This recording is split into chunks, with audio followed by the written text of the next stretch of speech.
Manila Broadcasting Company. DZRH, a proud member of MBC Media Group. 4 na minuto na makalipas ang alas 4 ng umaga.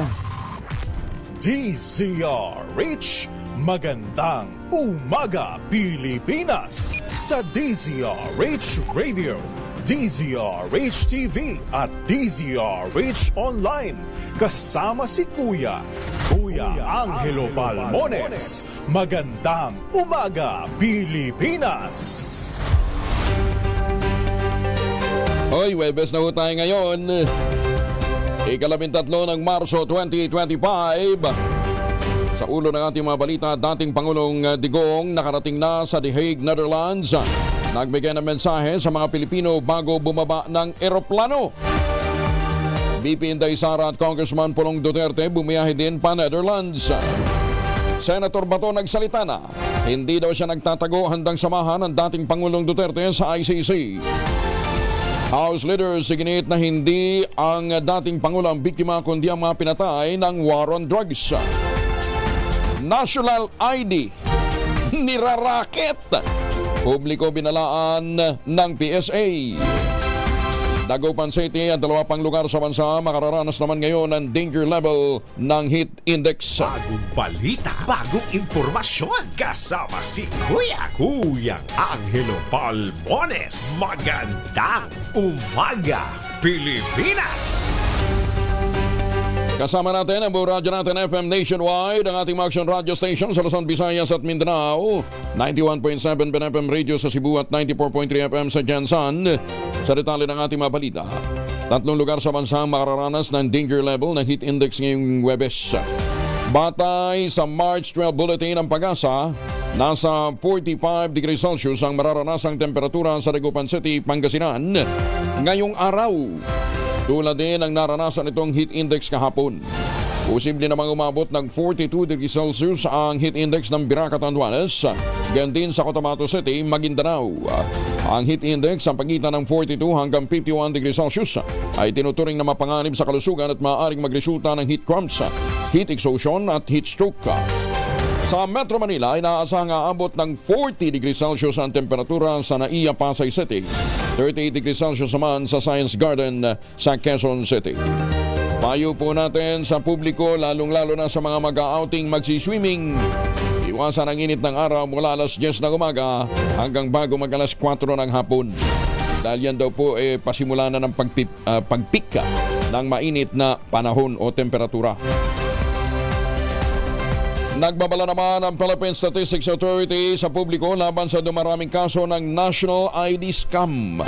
Ito'y matapos mapansin ng ahensya ang pagtaas sa mga tangkang phishing sa pamamagitan ng text message, social media at iba pang messaging app gamit ang National ID. Ayon kay PSA Undersecretary Claire Dennis Mapa, kabilang sa modus ang pagpapanggap na tumutulong sa pagpaparehistro, pag-iimprenta o pag-update ng National ID. May mga scammer din na gumagamit ng peking website, video call at nag-aalok ng serbisyo kaugnay ng National ID. Bunsod nito, paalala ng PSA sa publiko, hindi kailanman ang hihingi ng personal na impormasyon sa social media o messaging app ang ahensya. Paglilinaw pa ng PSA, labag sa batas ang ganitong gawain na may parusang 6 hanggang 10 taong pagkakakulong at multang 3 milyong piso hanggang 5 milyong piso. Manawagan ng PSA sa publiko, mag-ingat, maging mapanuri at agarang iulat ang ganitong mga modus. Alam po ninyo, may nakausap nga tayong mga taga-prod unit ng isang malaking bangko, isang malaking commercial bank. Sabi nila, itong mga loko pala ngayon, merong ginagamit na device na kayang kunin ang mga impormasyon while you're using your cellphone. Di ba? Hanggang ilang metro ang layo. Kaya minsan magugulat ka. Bakit nakakakuha sila ng mga impormasyon, mga personal information, galing sa inyong cellphone? Pagkatapos gagamitin, lalong-lalo na, ingat ho kayo sa inyong mga credit card. Magugulat na lamang ho kayo, biglang meron pong mga unauthorized transaction. Di ba? Pagka medyo malaki, talagang mapupuna mo. Pero yung iba, halimbawa, mga 1,000 lang. Siyempre, hindi mo mapapansin. Hindi mo naman marirecall yung mga transaksyong pinasok mo. Di ba? Ganun ho ang kanilang ginagamit na modus ngayon. Di ba? Sa akin, halatang-halata ho yung ginawang panggagancho, panghahak eh. Alam niyo bakit? Ginamit ba naman ng Shopee? Hindi naman ako nakikipag-transact sa Shopee ever since. Sabi ko nga doon sa nakausap ko na tumulong para ma-reverse yung kanilang ginawang pag-hack o paggamit nung ng credit card. Sabi ko, makikita niyo naman sa record. Never ako nakipag-transact sa Shopee. Nandyan lang ho sa Mandaluyong yung office ng Shopee, di ba? Dapat ito natutuntun yung mga kasi may may transaction record di ba? May thread kang pwedeng pagtingnan, di ba? Kung talagang gusto ho ng NBI na mapuksa ito, tingnan, kausapin ho niyo, problema ho yata mabuti lang, magaling ho yung mga taga-anti-fraud ho ng mga bangko ho natin. Di ba? Alam na alam din ho nila kung paano makikita kung dispalinghado o hindi ang isang transaksyon. Ayun, halatang-halata dahil 5 digits yung ginamit na figure 5 digits pagkatapos 2-3 transaksyon, di halatang-halata. Di ba? Tapos magkakasunod pa. Di ba? Kaya lang, ang problema ho, yung perwisyo. Kinailangan mo ngayon ipablock lahat ng card mo, ATM, credit card, di ba? Pupunta ka sa bangko, susulat kang isa-isa. Piperwisyohin ka talaga nitong mga demonyong to. Magandang umaga, Pilipinas! Sabi ko nga, masama namang maghangad ng masama sa kapwa, pero Lord, baka naman pwedeng unahin nyo na ho itong mga scammer na ito. Di ba? Baka pwede ho ninyong unahin na itong mga walang yanto na walang konsensya, pinapakain sa kanilang mga anak, sa kanilang pamilya, yung galing po sa kanilang panggagancho, pamimerwisyo ng kapwa. 11 minuto na makalipas ang alas 4 ng umaga. Eto ho, hindi pamimerwisyo. Totoo ito. This is true. Yan. Magkano na? 27,000. Kasi March 10, 24. So 25, 26. Uy! 27,000 na nga. 27,000 ang nag-iintay na premyo sa ating Mahiwagang Tunog. Mahiwagang Tunog. Ano yung items? Naku naman, galingan nyo naman. Ayan Ibinigay ko na nga yung first item, plastic na upuan. Ginagamit ho ninyo habang naliligo kayo gamit ang Shield Bath Soap. Yan. Ano pa yung pangalawang item? Actually, nakuha na rin. Hindi lang sila nagpapanagpo pa. Ang inyo pong mga sagot, ipapadala po ninyo sa 0919-282-6485. Sundin ang tamang format po ng pagtatext, empty space, name / address / contact number / at ang inyong sagot. Isang beses lamang po maaaring mag-text sa ating text line gamit ang inyong mobile number. Yung iba kasi baka nagdo-doble-doble ho kayo. Hindi ho pumapasok sa sistema yung inyong pangalawang pinadalang sagot. Matik ho yun Pag nag-register na yung unang numero, hindi na susunod, hindi na babasahin yung pangalawa. Ganyan ka-high-tech ang ating technology dito po sa DCRH. Yan, Kaya isang beses lang ho kayo sumagot. Baka mamaya may invalidate pa yung unang sagot. Sige kayo, Ang mga sasali naman online, kinakailangan meron po kayong sharer badge. Ulitin natin ang numero, 0919-282-6485. Isang beses lamang po dapat sumagot, Parang para pag boboto ho kayo darating na eleksyon. Kung halimbawa, boboto ho kayo ng senador, 12 lang ang inyong i-shade. Wag more than 12. Pwede pa 11, di ba? Pwede 10. Basta wag more than 12. Kasi mai-invalidate po yan. Hindi ho yan babasahin nung vote counting machine. Bakit ho kanyo? Hindi niya alam kung alin doon ang number 1. At alin doon ang number 13. Kaya i-invalidate po yan. Ngayon, sa party list, ganun din. Dapat isang lang din. Isang party list lang din ang iboboto. Mahigit 100 yan. Pagpipilian nyo. Di ba? Kung mag-shade kayo ng more than 1, i-invalidate din yan. Nasa likod pa naman. Di ba? Kaya pinakamaganda, para hindi nyo humamiss ang pagboto sa party list, unahin nyo nang i-shade yung bandang likod. Di ba? Halimbawa, hanapin ho ninyo, number 72, Comadrona Party List. O yun na lang i-shade nyo. Huwag na kayong mag-shade ng iba pa para hindi ma-invalidate ang inyong balota. Maganda umaga, Pilipinas! Ganon din sa mga councilor ha. Baka ang councilor ng inyong bayan 6 lang. Nag-shade kayo ng 10. Wala na, disgrasya. Sugatan ng 10 pasahero ng MRT-3 matapos magkaaberya ang escalator sa Top Avenue Station. Batay sa report ng Department of Transportation, dumaus-us palbaba ang escalator na paakyat matapos bumigay ang pangunahing kadena nito. Humingi naman ang paumanhin si Transportation Secretary Vince Dizon at ang MRT General Manager na si Oscar Bongon sa mga naapektuhang pasahero at tiniyak na babayaran ng medical expenses ng mga nasaktan, pati na rin ang nawalang kita matapos na hindi makapasok sa trabaho. Nagpahayag din ang ahensya na gumagana ng muli ang escalator matapos itong kumpunihin katuwang ang kanilang maintenance provider na Sumitomo Corporation.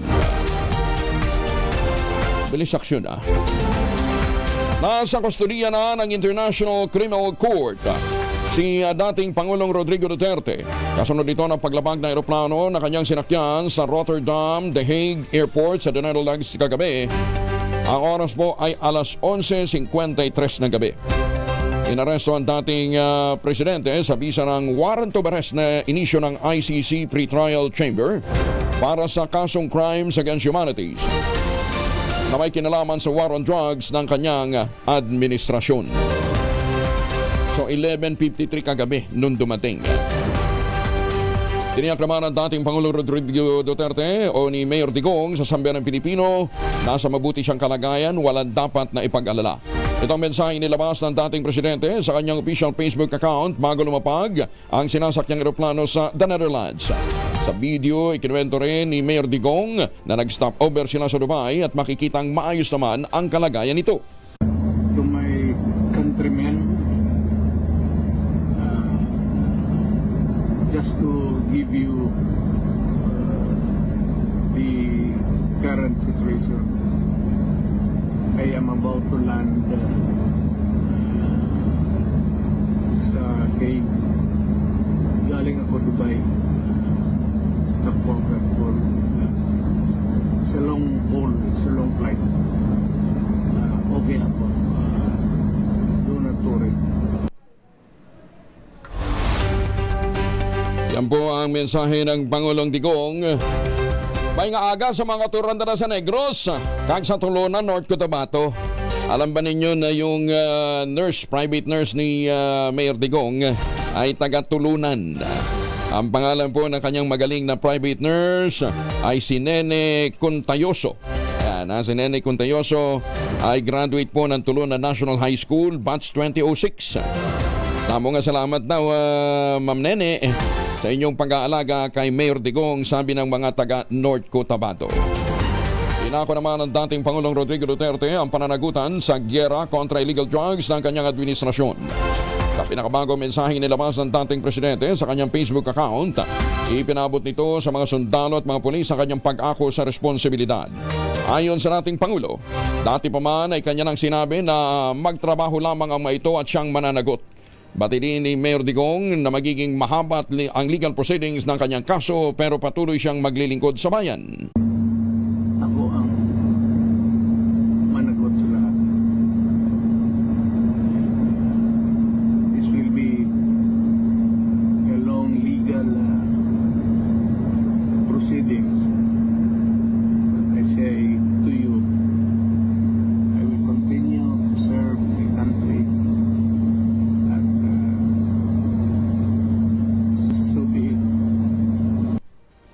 Si Mayor Digong ay nandyan na nga po sa The Hague, Netherlands. Agad ding lumipad patungong Netherlands sina Vice President Sara Duterte at Davao Congressman Paulo Duterte upang alalayan ang kanilang ama na si dating Pangulong Digong. Ayon sa Office of the Vice President, mula sa Maynila, lumipad si Mayor Inday sakay ng Emirates flight patungong Amsterdam alas 7:40 ng umaga kahapon. Hindi naman binanggit kung hanggang kailan doon ang pangalawang Pangulo pero nabatid na kinansela na ni BP Sara ang kanyang mga commitment na maging guest sa araw ng Davao sa March 16 at 17. Samantala, matapos namang mabigyan ng clearance ng House of Representatives, sumunod na rin si Congressman Duterte sa The Netherlands. Sa liham na ipinadala kay House Speaker Martin Romualdez, nakasaad ang kanyang travel clearance ay personal trip sa The Netherlands sa Japan mula March 12 hanggang April 15. Binigyan din naman ng Kamara na bagamat nauunawaan nilang sitwasyon para kay Kong Pulong, ngunit dapat pa rin makabalik ito hanggang April 15 bilang pagtalima sa patakaran. Balita, bagong impormasyon, kasama si Kuya Angelo Palmones. Magandang umaga, Pilipinas! Maraming lungsod at munisipyo nagsagawa naman ng candle lighting prayer rally sa Davao Region para ipakita ang kanilang suporta kay dating Pangulong Duterte. Detalye na balita mula kay Jun Soter mula sa Action Radio Davao. May buntag ni mo, Jun. Mayong buntag usab Kuyang Angel, nagsagawa ng candlelighting and prayer rally kagabi ang iba't ibang syudad at mga munisipyo ng Davao Region para ipakita ang kanilang suporta kay former President Rodrigo Roa Duterte matapos itong inaresto at dinala sa Netherlands sa Davao City. Dalawang lugar ang nag-prayer rally. Pangalawang gabi na sa Rizal Park habang unang gabi naman sa Tanandang Tugbok District, Davao City. Samantala sa Davao del Norte naman ay dalawang munisipyo ang nagsagawa rin ng prayer rally. Ito ay ang munisipyo ng Santo Tomas na ang venue ay nasa Open Ground Cultural Center, habang sa munisipyo ng Kapalong naman ay ginanap sa Kapalong Green Paradise, at sa Panabo City naman sa Freedom Park, at sa Tagum City naman ay sa Freedom Park, at sa Davao del Sur sa Barangay 3 de Mayo Rally Field, habang sa Davao de Oro naman ay Unity Rides for FPRRD na magsisimula naman sa Nabunturan, Davao de Oro, at ang rota ay patungo Montevista, Compostela at balik naman sa Nabunturan. Ang panawagan sa mga Duterte supporters sa lahat ng prayer rally sa buong Davao Region ay pauwiin sa Tatay Digong. We are with you, Tatay Digong, at I stand with Tatay Digong. Ito si Jun Soter para sa DZRH. Una sa Pilipinas, una sa Pilipino. Daghang salamat, Jun Soter. May buntag. Naging maayos at mapayapa ang pagsisilbi ng Interpol ng warrant of arrest laban sa dating Pangulong Rodrigo Duterte. Itong binigyan diin ni Senator Chis Escudero matapos na maaresto nga ang dating Pangulo at dalhin sa The Netherlands. Para sa Senate President, sumasalamin sa pangako ng Pilipinas ang Interpol o sa ang international agreement ang naging pagsisilbi ng warrant laban sa dating Pangulo. Pagpapakita rin niya ito ng profesionalismo, pagiging kalmado, maturity at civility ng mga otoridad. Gayon din ang dating Pangulong Duterte ng kanyang mga abogado at mga taga-suporta. Ganman ni Ginit Escudero, dapat na igalang ng International Criminal Court ang karapatan ni Mayor Digong at tiyakin na patas ang proseso. Nananawagan din ito sa mga politikong tatakbo sa eleksyon, huwag namang gamitin ang issue para sa pansariling interes at inikahit ang publiko na maging kalmado, iwasan ang pagkakahati-hati. Sa gitna ng mga pagkondena, iginit din ng mga leader ng Kamara de Representantes na merong legal na warrant. Dumaan sa tamang proseso at naka-livestream pa ang ginawang pag-aresto sa dating Pangulong Digong Duterte.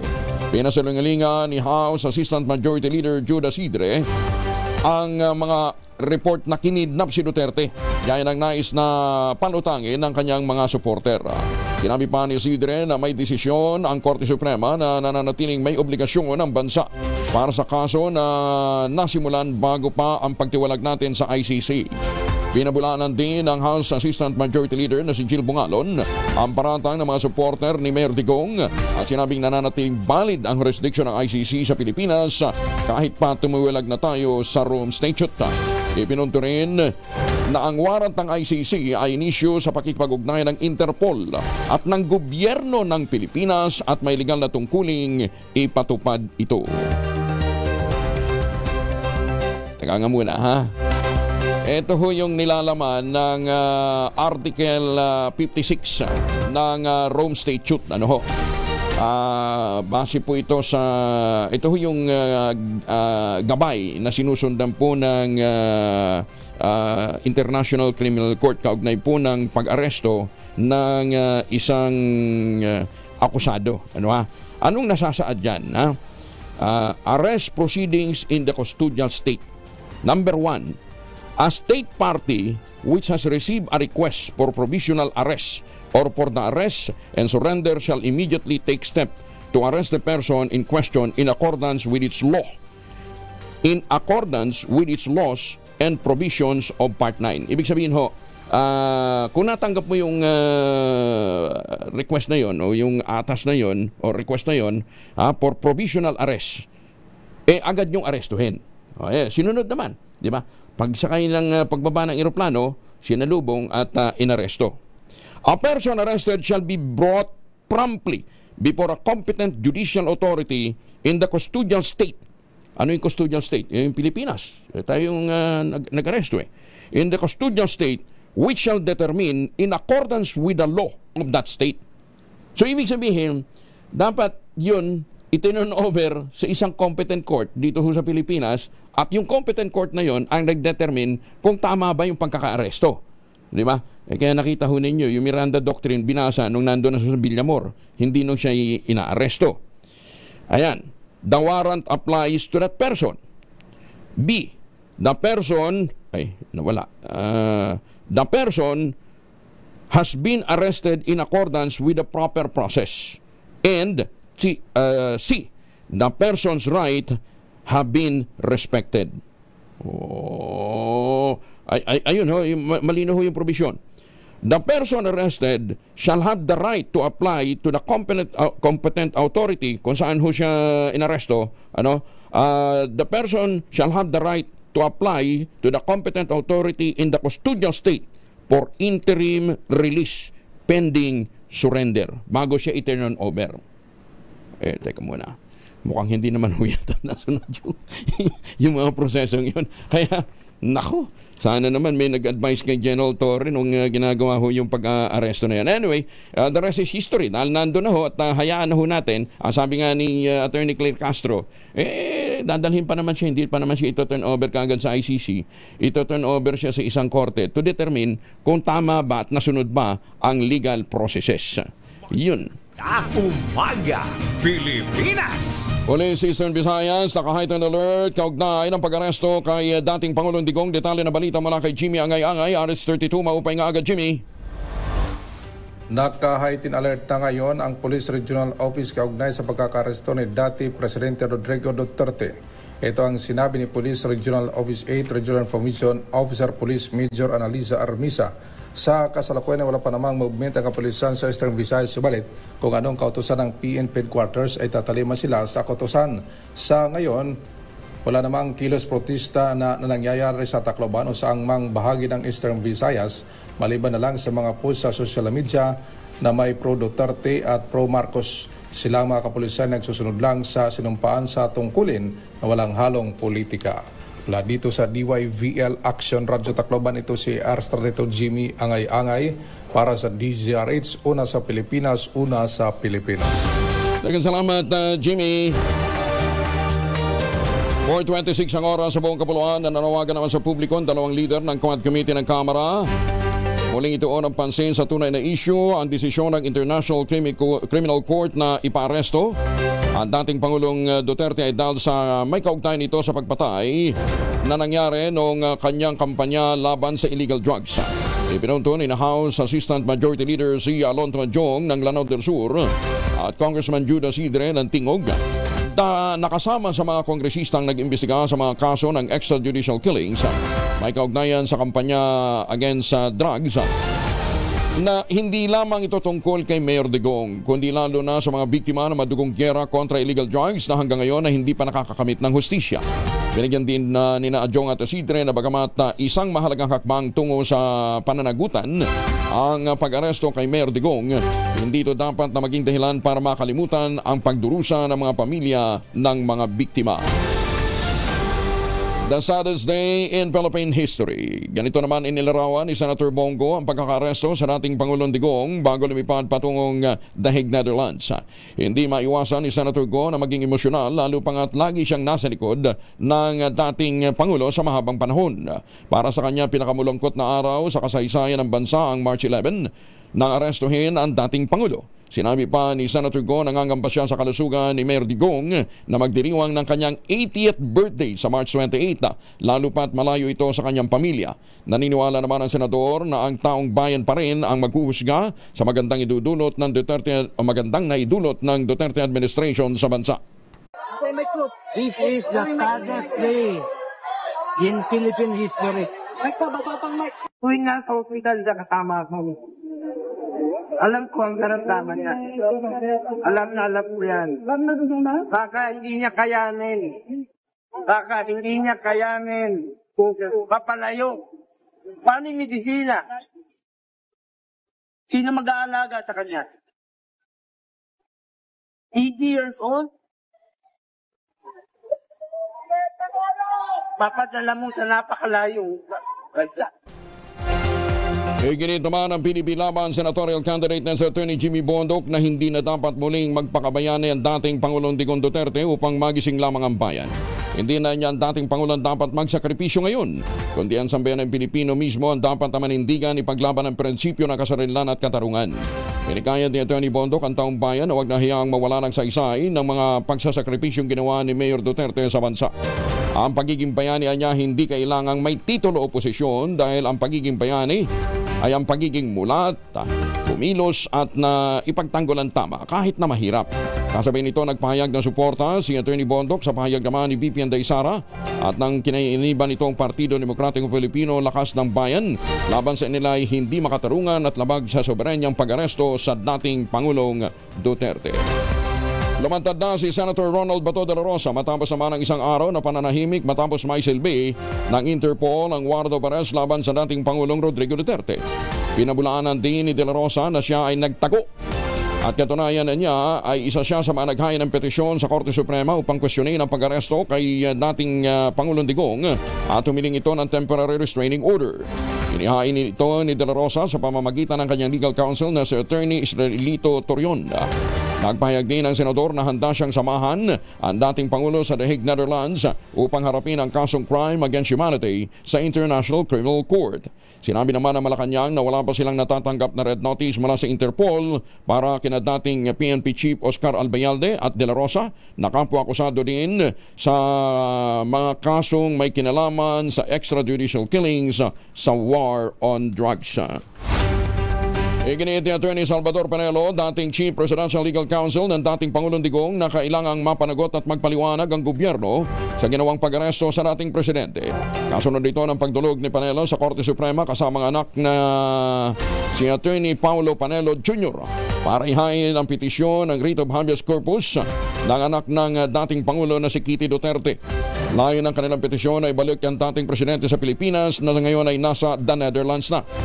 Sa pananayam ng programang Balansyado, binigyan din ni Attorney Panelo, illegal ang pag-aresto at paglipad ng dating Pangulo patungong The Netherlands.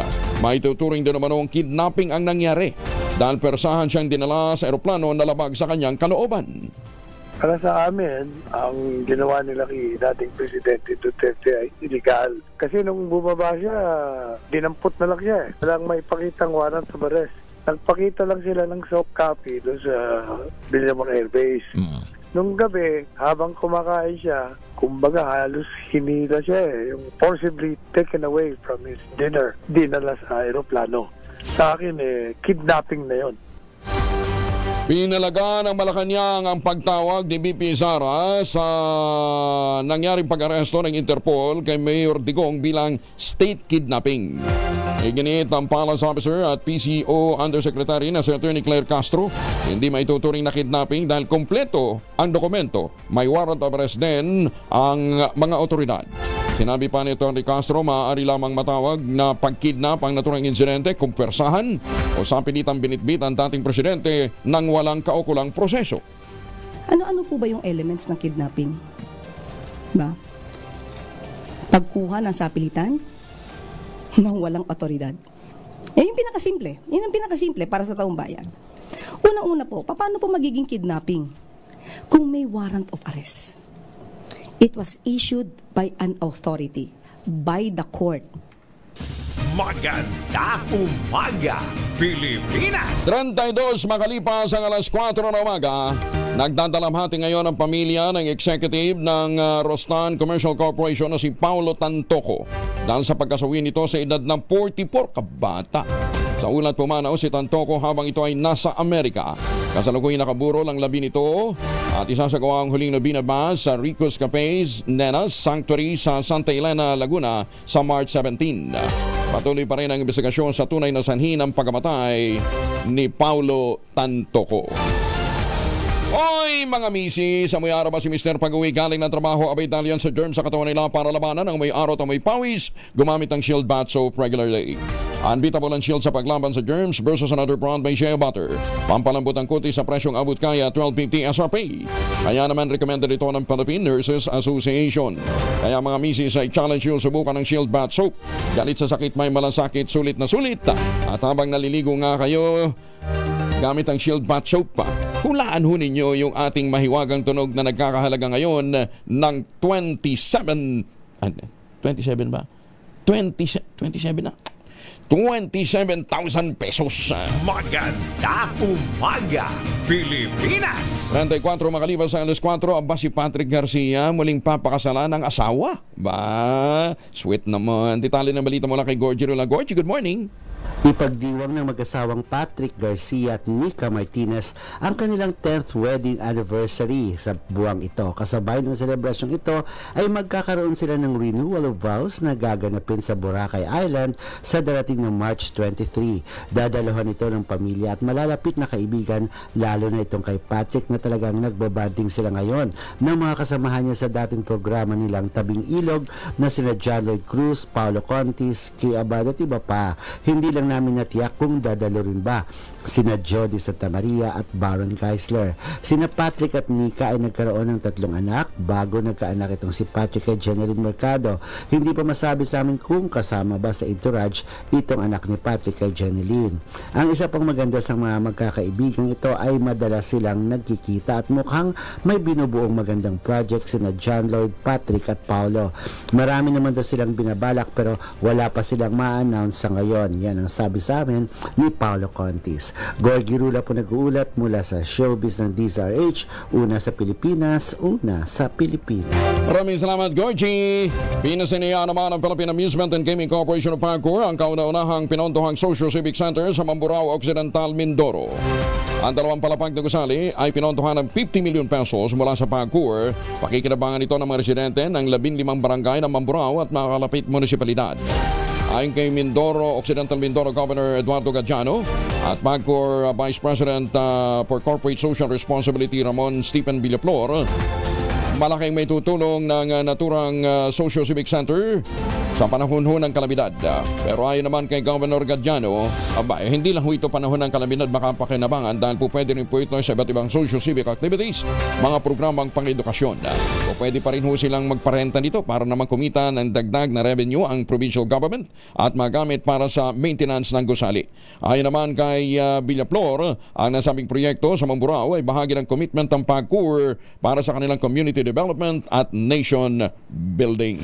Maganda umaga, Pilipinas! 36 makalipas ang alas 4 na umaga, sa kanyang pagtatangkang makabalik ng Senado, nagbigay ng garantiya si Senator Amy Marcos na ipupursige ang mga naisibatas na 6 na priority bills para sa mga mahihirap, mga nasa laylayan at mga inaapi. Kabilang dito yung Senate Bill 2965 o Free Funeral Services Act na magbibigay ng dignidad at disenteng pagpapalibing para sa mga pamilyang kapos ang budget.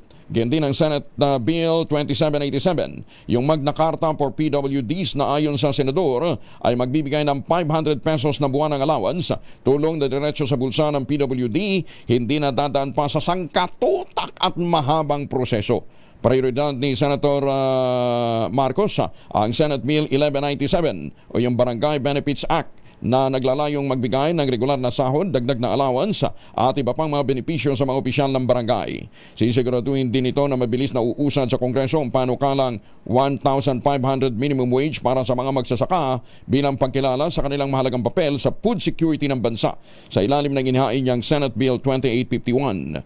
Tatrabahuin din ni Senator Amy sa kanyang pagbabalik Senado na maging pantay ang sahod ng mga manggagawa sa Metro Manila at mga probinsya sa ilalim ng Senate Bill 2962 o Equal Minimum Wage Act. Naungsa na ng mga public school sa Makati City ang regional at national average sa 2023-2024 National Achievement Test o NAT para sa mga grade 6 students. Batay sa report ng Schools Division Office Makati City o yung DepEd Makati, ang mean percentage score ng lungsod sa 21st century skill at 5 learning areas ay lumampas sa NCR at maging sa national mean percentage score.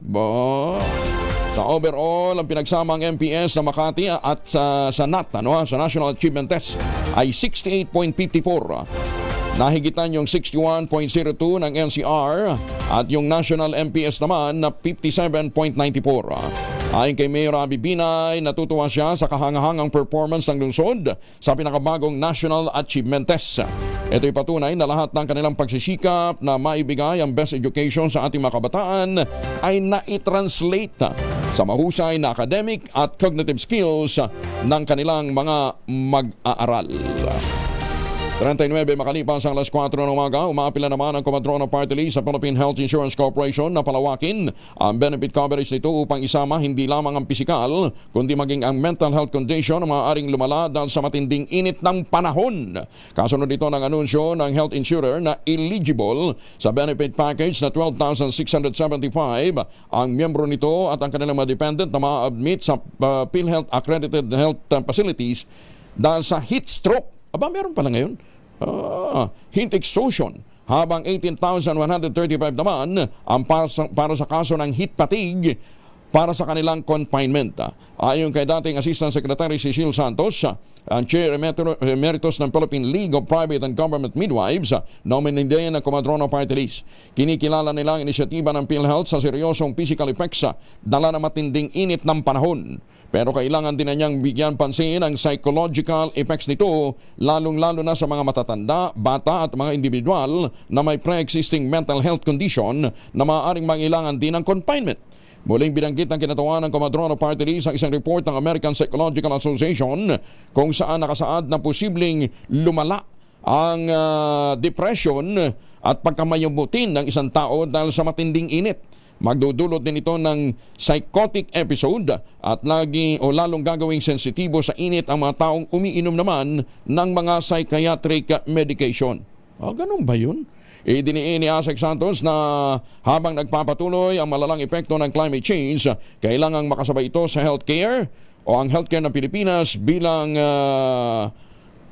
pagtugon sa mga problema ang kinakaharap ng ating mga kababayan, partikular na yung pagbibigay ng serbisyong medikal. Yan ho yung dapat na mga programa. Diba? Hindi yung kung ano-anong mga susko. Huwag mo natin idaan sa mga sayaw-sayaw. Bagong itinalaga ang BARM Chief Minister Abdurauf Makakwa, formal nang nanumpa sa Malacanang. 12 base BIAF commanders nagpahayag naman ng all-out support. Ang detalye ng balita mula kay Jun Di Makutakaris 19. Assalamualaikum, Brother Jun. Kumasalam ko yung Angel. Formal lang isinagawa ang oath-taking ceremony ng bagong itinalagang interim Chief Minister ng BARM sa katauhan ni Abdulrauf Makakwa na ginanap sa Malacanang Palace na mismong pinangunahan ng Pangulong Bongbong Marcos Jr. Pagkagunitang nauna nang lumabas sa publiko ang memo order ng Pangulong Marcos Jr. na nagtatalaga kay Makakwa bilang incoming BARM ICM, kapalit ni outgoing ICM Ahod Alhaj Murad Ibrahim. Samantala, opisyal namang naglabas ang kanilang statement of support ang 12 Bangsamoro Islamic Armed Forces MILF base commanders sa dalawang kinikilala nilang leaders ang MILF at ng BARM. Pinasasalamatan at pinagmamalaki ng 12 base commanders si outgoing Chief Minister Ibrahim sa ipinakita nitong karunungan sa epektibong pamamahala, serbisyo at mga sakripisyo sa inilatag nitong matibay na pundasyon para sa malawakang transformasyon ngayon ng Bangsamoro homeland.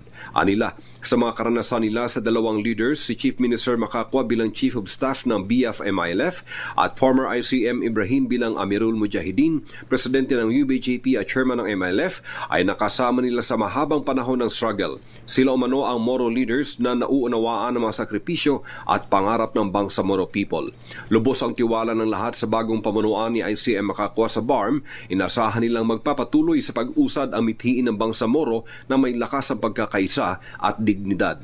Sa huling bahagi ng liham ng 12 BF MILF base commanders, nakasaad, and I quote, "We stand together in this new chapter, ready to uphold our duty with loyalty and dedication," quote in quote.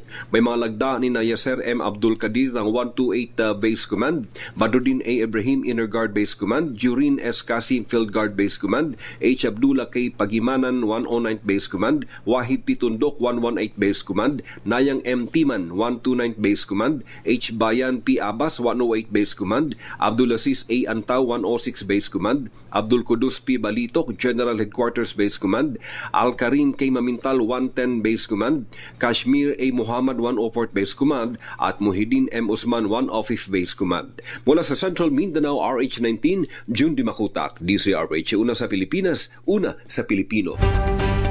Sukran June! 43 na makalipas ang alas 4 ng umaga. Oy mga mamis, laundry day today ha. Walang excuse, mainit ang araw. Kunot no ka ba kapag makapit, madakit at malupit ang mancha? All you need is pride. But mapahirapan ang self kung sa pride, easy at worry pa rin naman ang laundry. Sa Triple Stay Formula, tanggal ang matitinding mancha based on test of chocolate, made and seven on cotton. Gawa po ito ng ACS. 44 makalipas ang alas 4 ng umaga.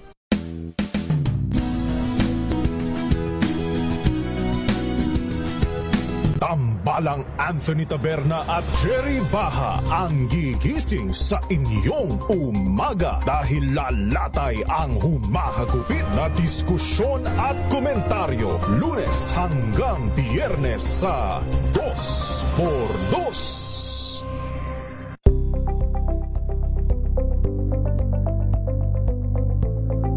Kung saan mag-iikot mamaya si Sherwin Alparo. Samantala sa mga may lakad, huwag kalimutan magpaunti ng proteksyon laban sa mikrobyo. May dalawang formulation ng family alcohol na pwede nating pagpilian. Yung family 70% isopropyl alcohol, especially prepared for clinics, hospital, pharmacies, laboratories, pero okay na okay din po yan sa mga households. Very effective sa disinfection at sterilization. Ganyan na bagsik ng family 70% isopropyl alcohol. Maghapon man natin gamitin, no problem. Hindi po manunuyo ang ating mga kamay dahil meron po itong moisturizer.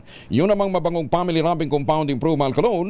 Ayan ho yung mabangong isopropyl alcohol na ginagamit po ng mga masaista, mga barbero, mga doktor, mga nurse, mga kwadrona for sponge baiting and other cleansing purposes. Family rubbing alcohol parang DCRH book na sa mahabang panahon. Mabibili sa namang butik at convenience stores nationwide. Family rubbing alcohol, hindi lang pampamilya, pang sports pa. Oy, magandang umaga rin po sa mga suki natin dyan sa Estados Unidos. Kay Evan Lang dyan sa Las Vegas. Kumusta mo nga ako kay paring Donald, Donald Trump.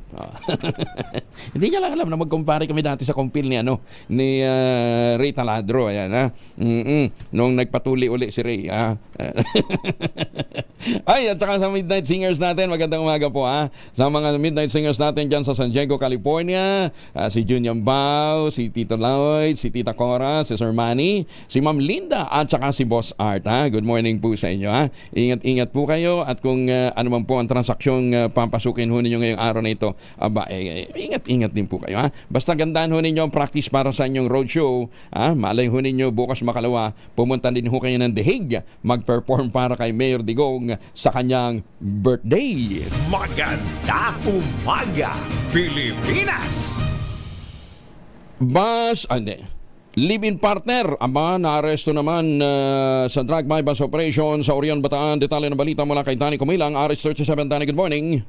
Arestado ang siyang mag-live-in partner sa ikinasan drug bypass operation ng mga tauhan ng Orion Municipal Police Station sa Barangay Balagtas, Orion, Bataan. Pinangunahan ang operasyon ni Police Lieutenant Isagani Bora. Sa ilalim ito ng pamumuno ni Orion Chief Police Major Mantayib Jalman, kung saan na-aresto ang mga sospek na kinilalang sina alias Rosauro, 47 anyos, at alias Melanie, 35 anyos, mag-live-in partner na kapwa-residente sa nabanggit na barangay. Ayon sa Orion PNP, matagal na nilang sinusubaybayan ang mga sospek sa kanilang galaw matapos makatanggap ng mga ulat tungkol sa umano'y pagbebenta ng illegal na droga ng mga ito. Matapos ang masusing surveillance, ikinasa ang vasopression at ng positibong makabili ng droga mula sa mga suspect, agad silang inaresto. Nakumpiska mula sa kanila ang 3.60 gramo ng hinihinalang shabu at 500 pesos na mark money. Matapos basaan ang kanilang mga karapatan, dinala ang mga suspect sa kustodiya ng Oraning PNP at maharap sa kasong paglabag sa Comprehensive Dangerous Drug Act of 2002 RA 9165. Dani Kumilang, RS37, DCRH, una sa Pilipinas, una sa Pilipinas. Maraming salamat, Danny. Maganda umaga, Pilipinas! May ababa kay kayungan sa ating mga kababayan dyan po naman sa Pampanga. Oy, si Roberto Roqueno naman dyan sa Dallas, Texas. Nakatutok din daw po sa atin. At magandang umaga din po sa mga suki natin sa Japan. Ohayo gozaimasu sa mga kababayan natin dyan po sa Japan. At syempre magandang umaga din po sa mga suki natin sa Sandigan Bayan. Ito may nagpapabati na maaga daw po siyang gumigising. At nagdiwang ng kanyang 50th birthday si Warren Gito. Ayan, pinsan po ito ni Justice Energito ng Sandigan Bayan. Kahapon yung birthday niya. Warren, happy birthday. Binabati ka rin ni Attorney L. Bilyordon. Ayan, happy birthday. At dahil birthday mo, panadalhan sana kita ng tangerine chocolate. Kaya lang, kahapon pa yung birthday niya. Lumagpas na. Ayan.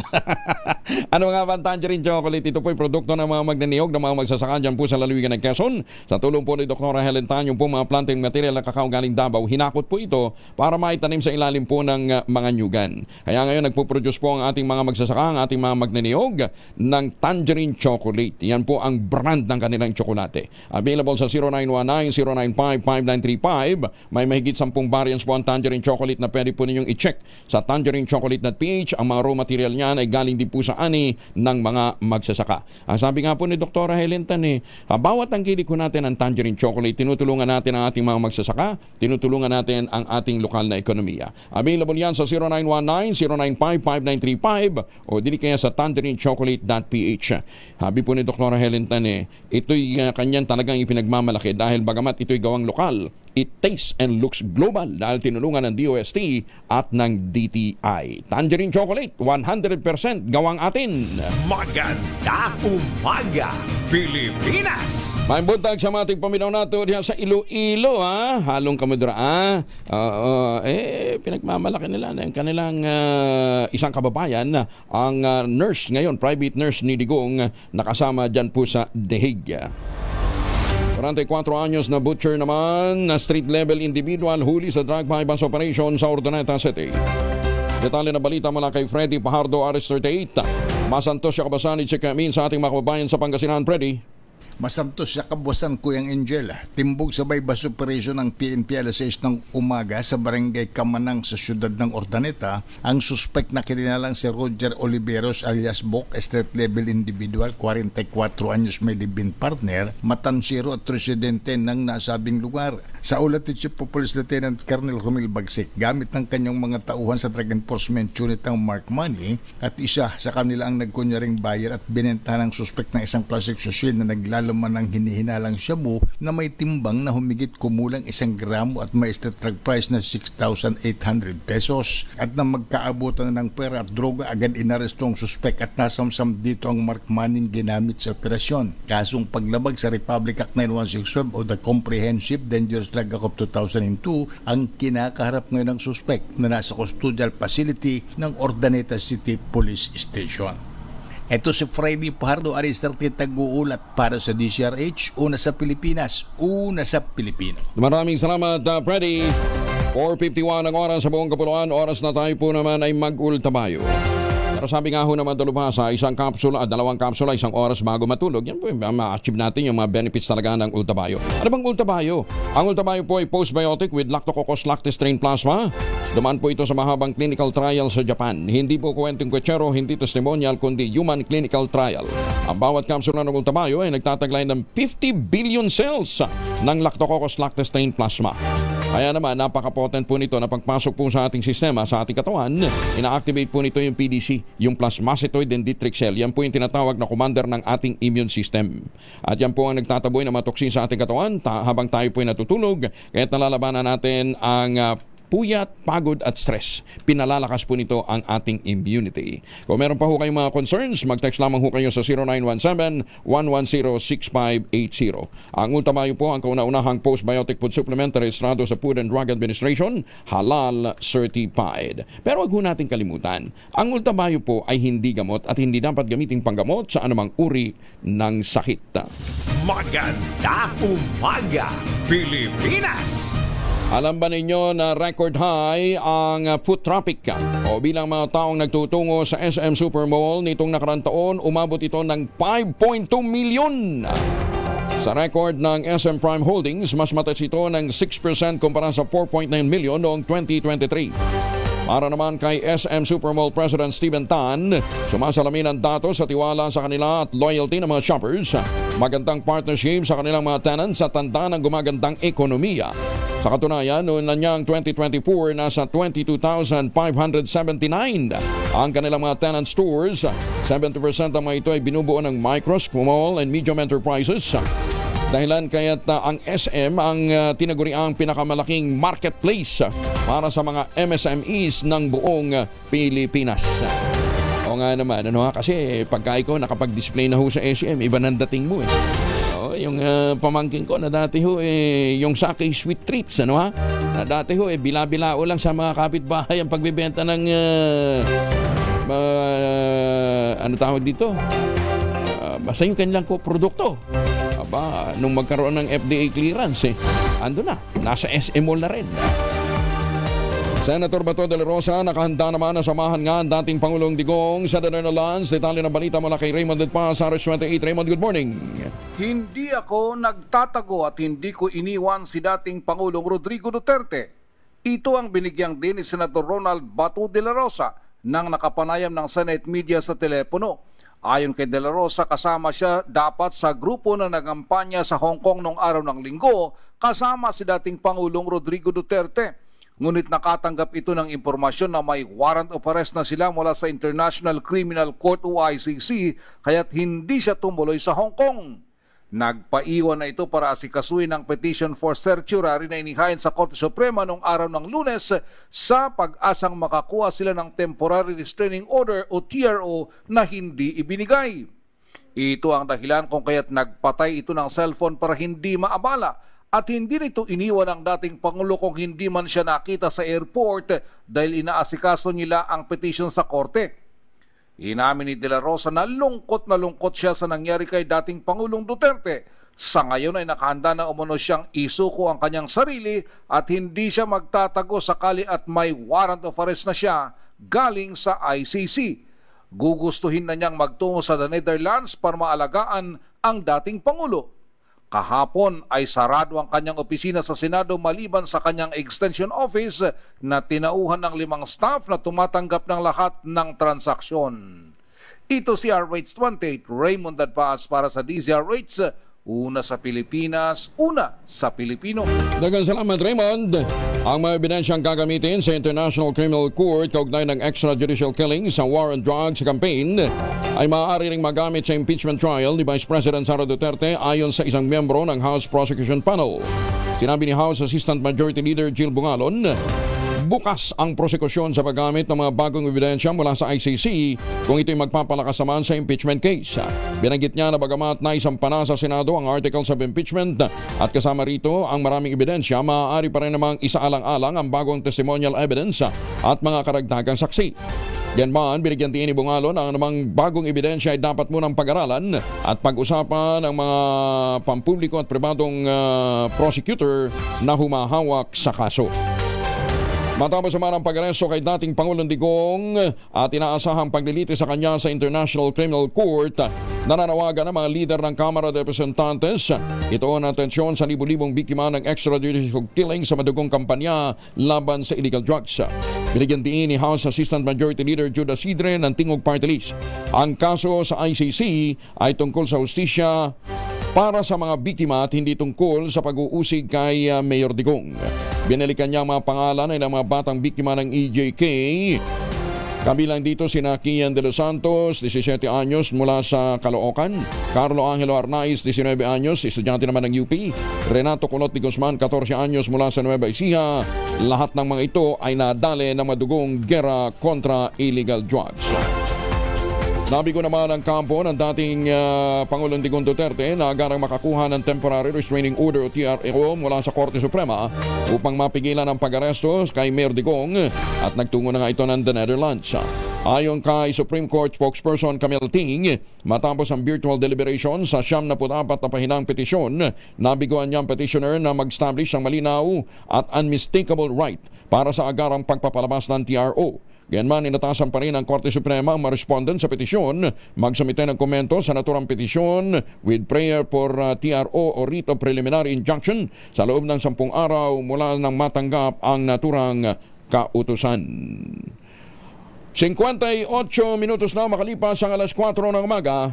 Magandang umaga, Pilipinas! Ay, teka muna ha, baka kayo ay naghahanap din ho ng magandang investment opportunity. Ito na ho yung pinakamurang ready for occupancy unit ngayon sa buong housing industry with easiest term, aba 5% lamang ang down payment, pwede pang gives. Napakalapit po nito sa Clark International Airport at Clark Economic Zone, kaya napakagandahong yung investment opportunity. Ito po yung mga proyekto ng Westchester Realty Corporation, yung Sibera Mabalacat, Sibera Bacolor, Samira at saka Sibera Prestige. Ang gagawin lamang ho ninyo, makipag-ugnayan po sa 0996-501-5555 o dili kaya sa 0947-434-5555. Ito pa rin ang pangarap na magkaroon ng sariling bahay sa presyong abot kaya. Ayan, sabi nga po ng DSUD secretary natin di ba? Bakit ka pangungupahan kung kaya mong magkabahay na? Mantakin ho ninyo. 20,000 pesos all in the payment. Pwede ka na maglipat bahay agad dito po sa mga proyektong ito 7 days after ng take-out ng Pag-ibig Housing Loan. Nasa loob po ng township yung iba't ibang mga amenities, eskwelahan, palengke, simbahan, mga grocery stores, pati ho munisipyo, nandun ho sa loob ng township. Magandang umaga, Pilipinas! 1 minuto na lamang bago po mag alas 5 na umaga. DZRH, a proud member of MBC Media Group. DZRH, magandang umaga Pilipinas! Sa DZRH Radio, DZRH TV at DZRH Online. Kasama si Kuya Angelo Palmones. Magandang umaga Pilipinas!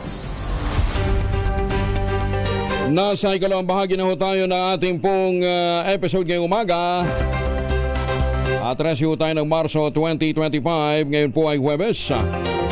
Aabot naman sa 1.2 billion pesos na lagaan ng vape products at mga pekeng produkto ang nadiskubre ng mga operatiba ng Bureau of Customs sa isang bodega sa Malabon City.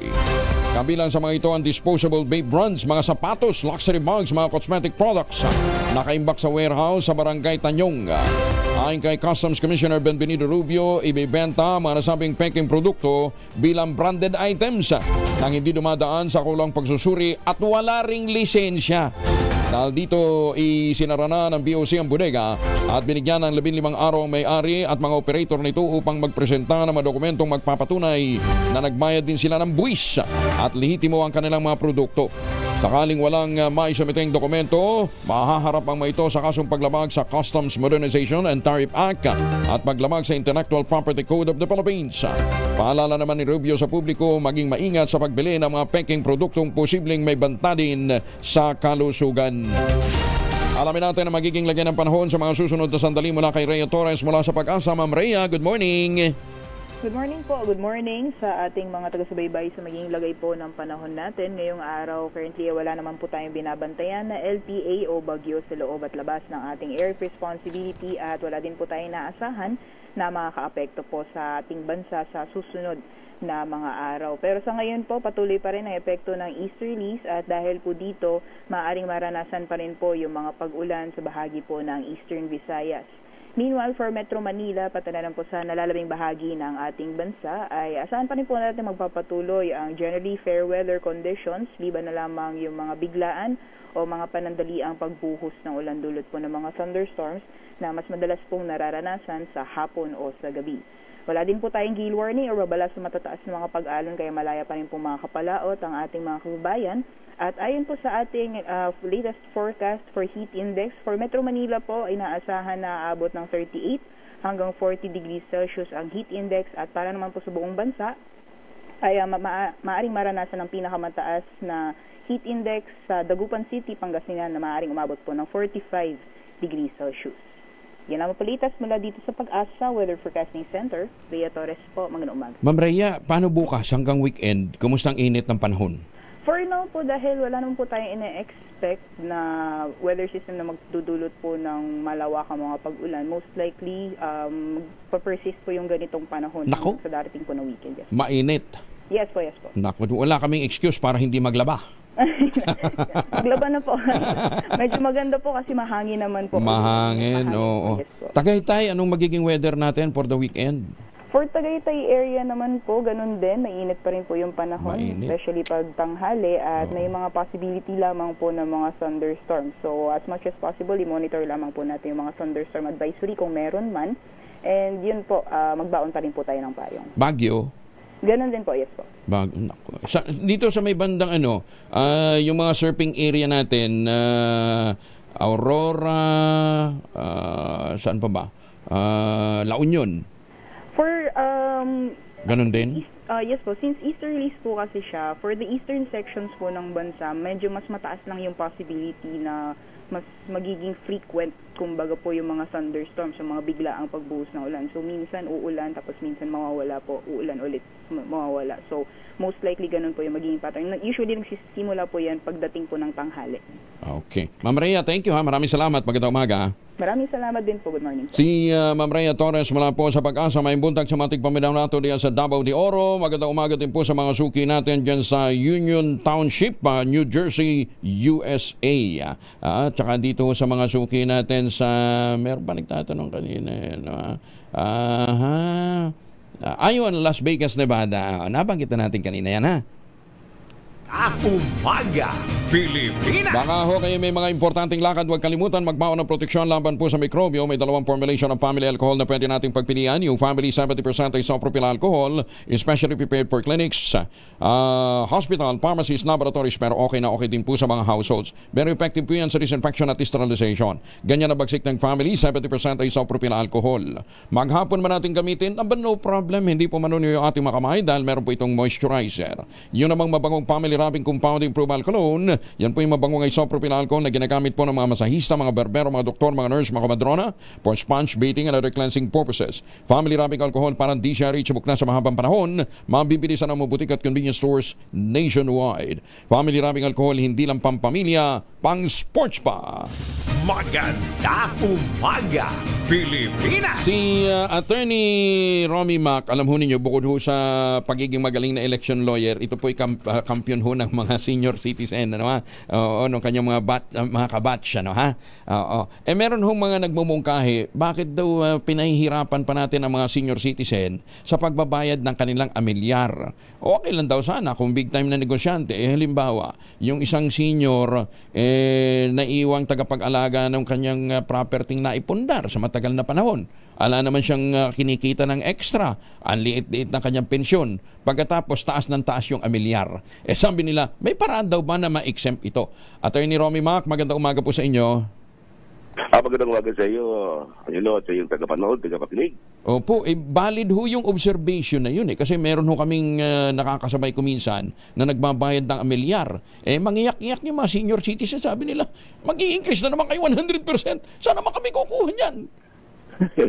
Well, kailangan talaga magkaroon tayo ng batas tungkol sa bagay na yan. Hindi lamang yung, siguro hindi naman yung libre, siguro kailangan may magandang diskwento para dyan, lalo na kung alam naman nila na indigent naman yung senior citizen talaga walang ibabayad, na talagang wala naman pagkakakitaan na kundi nakadepende lamang siya doon sa kanyang tinatanggap na pensyon, dapat binibigyan talaga yan ng consideration ng ating pamahalaan. Ang problema ngayon na Angelo, ay wala tayong batas tungkol sa bagay na yan. Kailangan magkaroon muna ng batas na yan ay talagang ma-implement at para makinabang talaga ang ating mga senior citizens. Hindi covered yan ng 20% discount? Hindi covered ng 20% discount yan. Kaya wala yan. Hindi talaga kasama yan. Katulad din ang hinihingi ng ilang mga senior citizens na magkaroon ng diskwento sa gasolina. Ano ba? Yung mga ganyang bagay. Yung mga mahalagang bagay para sa mga senior citizens. Lalo wala talagang pinagkakakitaan. Teka, in the first place, ano bang basihan ko minsan ng 100% increase ng RPT, ng real property tax? Grabe ko minsan, di ba? Magugulat ka na lang pag nagbayad ka times 2, times 3 yung binabayaran mo kaysa dati. Yes, talaga, no? At talagang napakahirap ng kalagayan ng ilang mga senior citizens natin naman ang pinagkakakitaan na may content property nga, pero ganoon naman, napakalaki na kailang babayaran. Anyway, yung mga retirees natin, di ba, na ang talagang nakadepende lamang sila doon sa kailang pensyon na tinatanggap. Siguro talagang dapat din mapag-aralang mabuti yan ng ating pamahalaan para mabigyan sila ng content consideration. Hindi naman siguro 100%, pero siguro kung ilang porsyento. Katulad na binibigay sa mga elektrisidad at saka sa water bills, pinag-aaralan na ngayon ng ating mga mambabatas na medyo mababa yata yung 5% discount. Biro mo 5% discount to yung 100 kilowatt hours o kaya 30 cubic meters. Medyo kulang naman yun. Kulang, sabi nga nila, pamasahin na lang namin papunta doon sa pagbabayaran namin. Lugi pa kami. So, yun ang pinag-aaralan nila. So, katulad ng mga bagay na yan, siguro yung pagbayad din ng 1 milyar, baka sakali magkaroon ng consideration din ng ating mga mambabatas. Sige, tingnan ho natin. Teka nga pala, attorney, hindi na di ba? Hindi na kailangan mag-renew ng senior citizen ID? To avail walang renewal yan. Renewal yan. Kung sakali lang na nawala o kaya naman medyo lumang-luma na at dapat papalitan lang naman. Wala namang bayad yan. Unlike sa mga PWDs, 5 years, meron silang 5 year na mga IDs. Dapat pala nagre-renew yung PWD dahil meron naman palang mga kapansanan na pwedeng ma-reverse through modern science. Ang dapat na ipaglabang mabuti ngayon ng mga senior citizens, yung 1 milyar, medyo malabo pa ng konti. Itong RFID yung sa mga toll gates. Yan, dapat pinaglalabang mabuti. Alam mo that libre tayo pagka sumasakay sa mga bus, may 20% discount, di ba? Paano tayo mga senior citizens na may sariling sasakyan, dumadaan tayo dyan sa mga toll gates na yan, sa mga tollways. Bakit walang discount? Yung dapat magkaroon ng discount yan. Dati, meron na yung batas na nakalagay, skyways and tollways, may ganyang mga batas na may 20%. Hindi ko lang alam, parang hindi napansin ng mga mambabatas noon, biglang natanggal yung word na skyways and toll fees. Kasi naman dati walang walang automated na toll gate. Walang automated na. Ngayon may automated Noong I brought it up sa Toll Regulatory Board, sumulat ako sa kanila. Bakit pwede ba ka mabigyan ng diskwento? Wala mo sabi sa akin, wala tayong magagawa, Atty. Mac. Yung Kongreso, yung mga mambabatas, tinanggal nila yan. Yung word is skyways and toll fees. Yung binago nila yung batas, sabi Expanded Senior Citizens Act.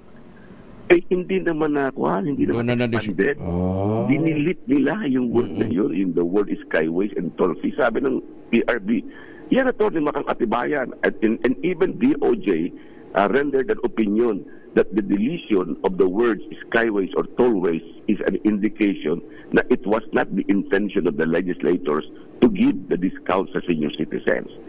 Kaya kayo mga senior citizen, sisihin po ninyo yung mga tumatakbo yan. Pagkakataon nyo maningil. Inabando nila ang ating karapatan. Kaya ngayon, hinihiling natin sa mga tumatakbo ito, ipangako ninyo, bibigyan nyo sa amin yan. Wala akong naririnig Baka may nakikinig ng mga kandidato niya. Pangako kayo. Ikakampanya ko kayo. Ayaw mo daw kasi kumandidato Tama na. Attorney Romy Mac, maraming salamat for joining us. Sana nga po. Salamat. Magandang umaga sa iyo. Opo. Dahil pakiusap po ito ng mga kaibigan nating mga senior citizens. Sabi nila, late na aming pensyon. Pagkatapos, taas ng amilyar. Di ba? Basta seniors, tawag mo sa akin. Ipaglalaban sige. natin. Thank you, Attorney Romy Mac. Magandang umaga po. Salamat. Si Attorney Romy Macalintal, ang kampiyon po ng mga senior. Maganda umaga, Pilipinas! 27,000 na hindi po yan hindi po yan discount. Yan po ay premyo ng Mahiwagang Tunog. Mahiwagang Tunog. Ayan. Ay, mahiwagang tunog natin. Hindi ba dapat bigyan ng discount? Dapat nga dagyan pa. Ay, wag na increase. Masakit po sa bulsa. No? So habang naliligo kayo gamit ang Shield Bath Soap, hulaan po ninyo ang ating mahiwagang tunog. Ayoko na magbigay muna ng clue dahil actually nakuha na po. Yung nga lang, hindi pa rin talaga sila nagpapanagpo. Ang inyong pong masagot, ipapadala po ninyo sa 0919-282-6485. Sundin ang tamang format po ng pagte-text, empty space, name / address / contact number / at ang inyong sagot. Isang beses lamang po maaaring mag-text sa ating text line gamit ang inyong mobile number. Sa mga sasali online, kinakailangang meron po kayong sharer badge. Bakit ayaw? Maganda umaga, Pilipinas! Niyanig ng magnitude 5.7 na lindol ang katubigang sakop ng Lingig, Surigao del Sur, bandang alas 11:09 kagabi. Ayon sa PVOX, naramdaman ang intensity 1 sa Nabunturan, Davao de Oro. Tectonic ang origin ng pagyanig. Wala namang naidulot na pinsala pero maaaring maranasan pa rin ang mga aftershock. Malo, tawagan nga natin ang PVOX. Kumustahin natin si Kanlaon dahil ito pa rin nagpapakitang gilis na naman. May nga aga sa mga kuturantanan sa Negros. Mananatili pa rin kandidato ng pagkaalkalde ng Davao City si dating Pangulong Digong Duterte. Ito'y sa kabila ng pag-aresto sa kanya para harapin ang kasong crime against humanity sa International Criminal Court sa The Netherlands. Paliwanag ng COMELEC, hindi pa naman hinahatulang guilty sa kaso ang dating Pangulo.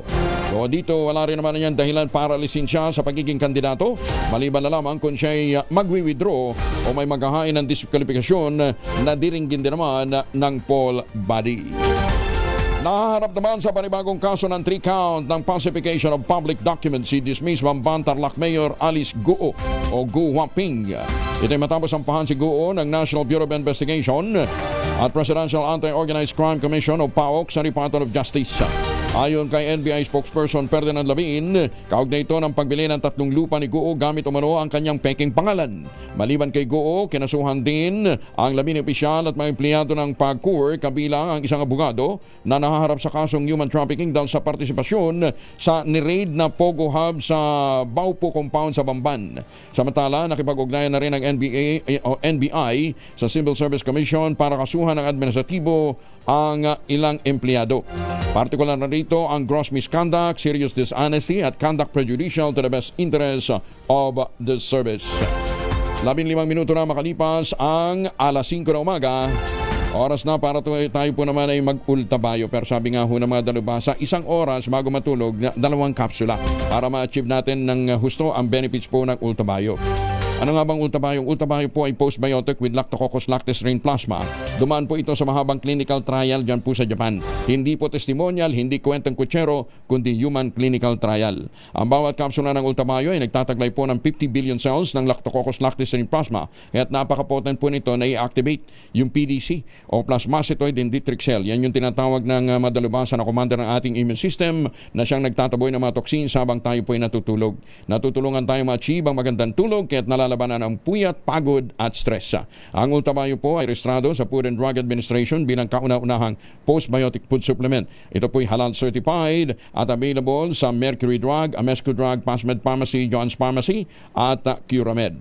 Ngayon kung may mga katanungan pa ho kayo, po pwede kayo mag-text sa 0917-110-6580. Ang ultabayo po ay pinapaalala ho sa inyo ay hindi gamot at hindi dapat gamiting panggamot sa anumang uri ng sakit. Maganda umaga, Pilipinas! 16 na minuto na makalipas ang alas 5 na umaga. Umaga, Pilipinas! 22 na makalipas ang alas 5 na umaga. Ay, sa mga kababayan natin dyan sa Hong Kong, magandang umaga ho sa inyo. Sa mga kababayan natin sa Macau, kumusta na ho kayo? At magandang umaga din po sa mga suki natin sa Taipei, Taiwan, sa mga seafarers natin na pabalik ng Pilipinas. Wag na hong magpasalubong na imported na tsokolate. Meron po tayong Tangerine Chocolate. Ang brand na pinagmamalaki ng mga magniniyog ng mga magsasaka dyan po sa lalawigan ng Quezon. Sa tulong po ni Dr. Helen Tan, yung pong mga planting material na kakao galing Davao, hinakot po yan para maitanim sa ilalim po ng mga nyugan. Kaya ngayon na nagpo-produce na sila ng dekalidad na cacao beans, pinaprocess para maging Tangerine Chocolate. May mahigit 10 variants po ang Tangerine Chocolate na po pwede ho ninyong pagpilian. Ang mga raw material niya ay galing din po sa ani ng mga magsasaka. Check ko ninyo sa tangerinechocolate.ph. 10 variants po yan, ha.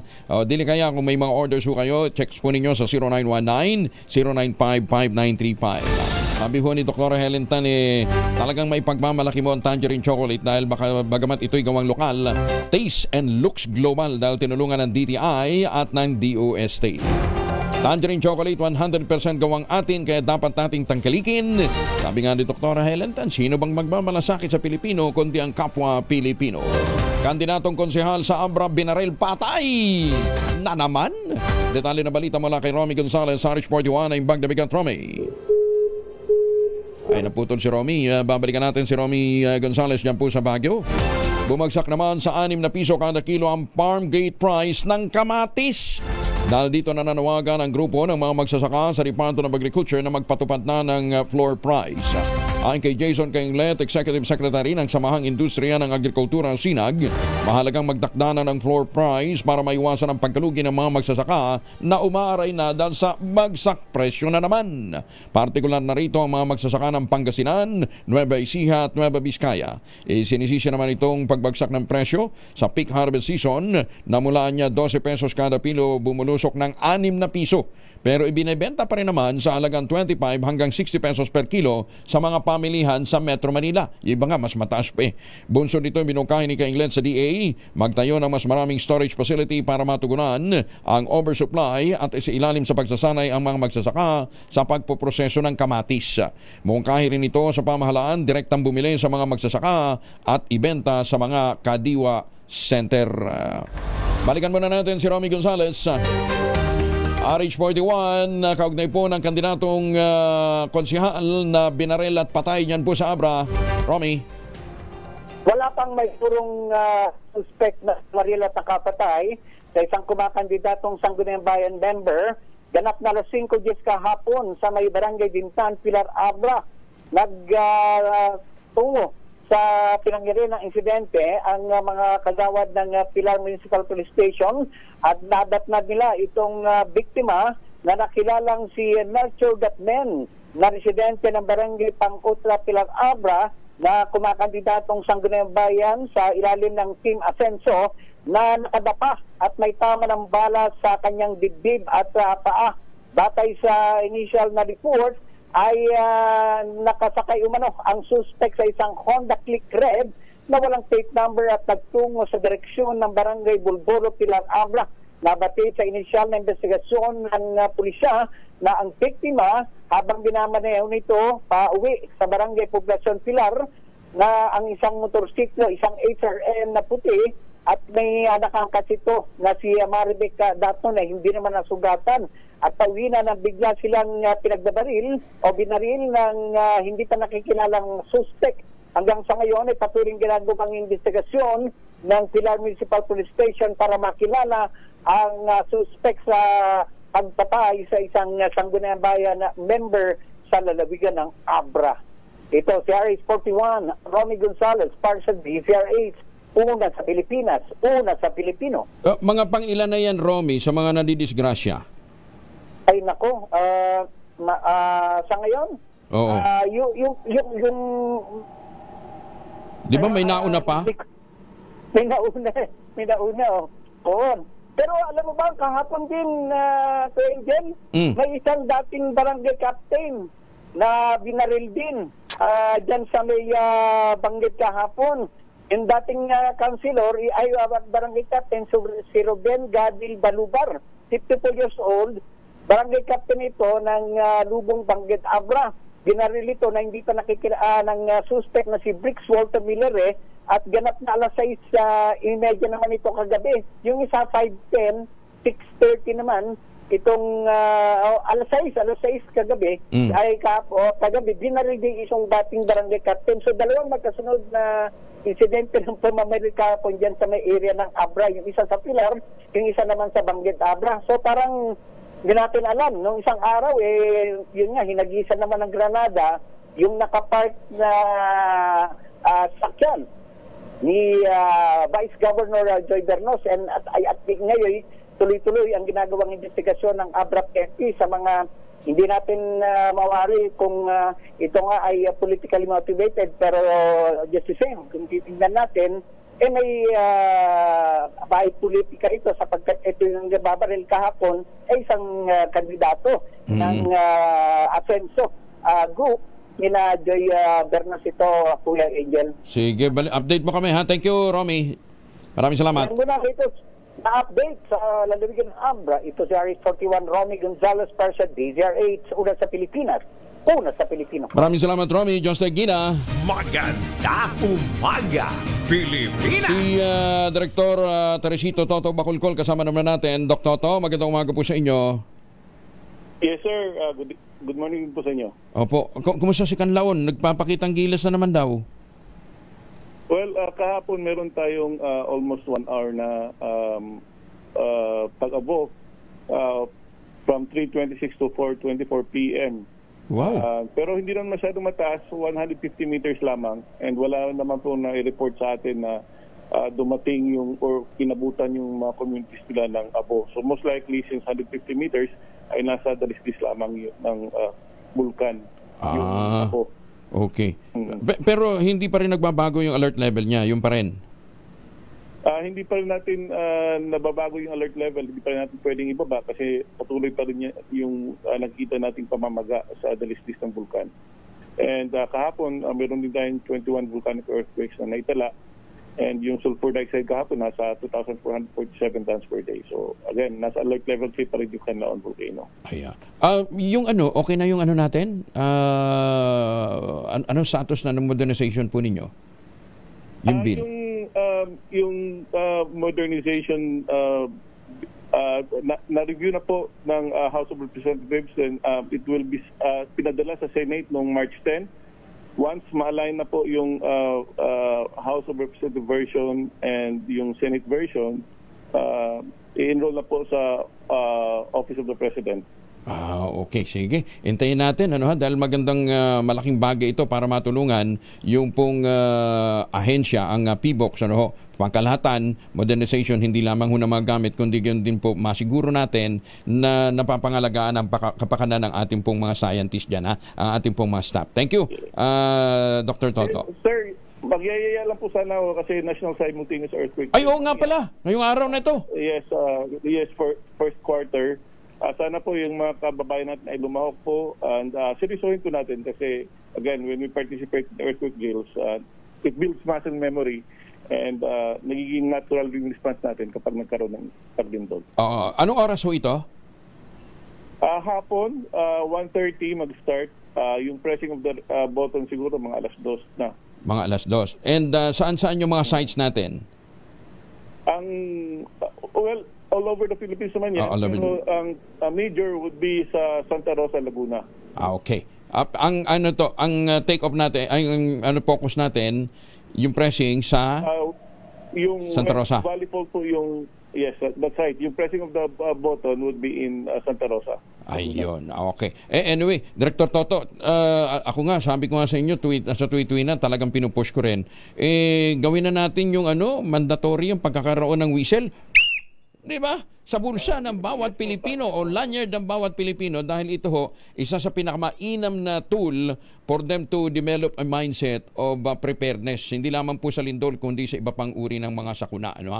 Wala kasing batas tayo rin na nagre-require, di ba? Pero sa ibang bansa, hindi naman nag-require, wala naman batas, pero parang naging way of life na. Di ba? Na meron silang whistle. Kapag nakita sila ng pito, ma-associate kagad nila doon sa preparedness, sa kahandaan. Kaya sana nga seryosohin din ng ating mga policy makers yung pag-implementa ng ganitong pagde-develop ng mindset. In the meantime, Director, thank you Thank you again. Ingat po kayo. Salamat din po. Magandang umaga. Si Director Toto Bacolcol ng PBOX. Di ba? Mura-mura ho ng mura-mura ng whistle kung ano-anong pinamimigay nyo. Iba, namimigay ng kung ano-anong mga bowler. Bigay ho ninyo whistle. Sigurado matatandaan ho kayo ng ating mga kababayan dahil ang inisip po ninyo ay ang kanilang kaligtasan. Alam ba ninyo na ang kauna-unahan palang wireless technology, yung Bluetooth, di ba? Bluetooth. Galing pala yan sa pangalan ni Harald Bluetooth, yung Viking King ng nag-unite ng Denmark noong 965 AD. Pero hanggang ngayon hindi pa ho nila alam kung saan nanggaling yung kanyang palayaw na Bluetooth. Harald Bluetooth. Mysterious pa rin ho yan. Pero dahil nga po sa kanyang kakayahan, kinilala ng Intel, yung kanyang kakayahan na pag-unite ang mga tao, kung kaya't ang kanyang pangalang Bluetooth ay ginagamit natin ngayon para, di ba, pagka gusto mong magkaroon ng link, mag-connect, mag-unite sa isang through Bluetooth ang ginagamit mo. Galing mga Bluetooth. Nasa billion devices na worldwide ang pangalan ni Harald Bluetooth. Yan, dapat unite. Parang dito sa Oriental Mindoro, di ba? Congratulations muli kay Ma'am Joanna Valencia dahil sa unang pagkakataon, yung mga naglalaban-laban ng mga politiko nagkakaisa. At sabi nga nila, panahon na para mawakasan ang problema sa kuryente dyan sa Oriental Mindoro sa pangunguna ni Ma'am Joanna Valencia. Maganda umaga, Pilipinas! Personal na ibinarating ni Senator Amy Marcos sa kanyang suporta sa mga maliliit na minerong bumubuhay sa lokal na ekonomiya ng Davao de Oro, ang tinaguriang Gold District ng Davao Region.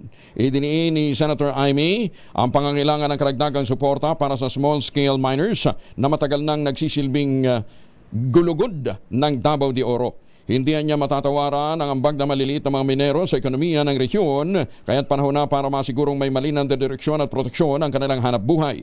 Ayon sa Senadora, dapat iyaking legal, ligtas at makatao ang operasyon ng maliliit na mga minero at dapat din silang bigyan ng libreng training sa makabago at ligtas na pamamaraan ng pagmimina upang mapataas ang kita, mapangalagaan ang kalikasan.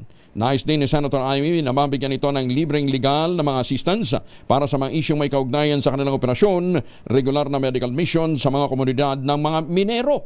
Binigyan din nito na kinakailangang mapikinggan, maprotektahan at mapalakas sa maliliit na mga minero dahil sila ang tunay na yaman ng ginto ng Davao de Oro. Maganda umaga, Pilipinas! Sabi naman ni Don Ramon, sa bagal ng pag-rescue lalo na ng mga government units natin, baka mamatay ka lang sa kakawisel, hindi ka pa na-rescue. Alam ho ninyo, mali. Kasi napatunayan ho ito sa pag-aaral sa Japan. Yung mga natatrap na mga bata, di ba? Maghapon kang sumigaw, ilang oras ka nang sumisigaw, wala ka ng boses. Pero yung whistle, di ba? Pagka na-develop mo yung mindset mo na meron kang whistle ang gagamitin mo, di ba? Kahit na ilang oras ka nang magwi-whistle, hindi ka mapapaos at maririnig yan nung search dog. Yan, maririnig ho yan ng mga rescuers. Kaya bago ho kayo mamiloso po tungkol ho sa paggamit ng whistle, aralin nyo muna. Maganda umaga, Pilipinas! 36 na makalipas ang alas 5 ng umaga. Balita, bagong impormasyon, kasama si Kuyang Angelo Palmones. Magandang umaga, Pilipinas! Ay, magandang umaga sa mga suki natin sa United Kingdom. Alas 5:40 ang oras sa buong kapuluan. Isinusulong naman ng FPJ Panday Bayanihan Party List ang pagtataguyod ng isang komprehensibong land use at infrastructure reform na mag-aangat naman lokal na produksyon ng pagkain at titiyak sa national food security para sa mamamayang Pilipino. Binigyan din ni Brian Paul Manzares, unang nominee ng FPJ Panday Bayanihan Party List, ang pangangailangang maipasagad ang panukala upang marisolba ang pagkakasalungat ng mga batas at mga polisiya pagdating sa land use. Ipinunto pa ni Manzares ang kahalagahan ng mapanatiling napapangalagaan at mag-iingatan ng mga pangunahing lupang pang-agrikultural para sa pangmatagalang pagsasaka. Sa pinagtatalunan laban sa tuloy na conversion ng at reclassification ho ng mga lupa. Binigyan din pa ni Manzares na patuloy na lumiliit ang sukat ng mga lupang pang-agrikultural dahil sa nakukonvert nga sila sa ibang layunin. Base sa datos mula sa National Irrigation Authority, umabot ng 620,399 hectares ang lupang sakop ng irigasyon na nakonvert na sa hindi pang agricultural use mula 2012 hanggang 2022, kung saan ang rehiyon ng Gitnang Luzon ang pinakamalaki sa nawalan.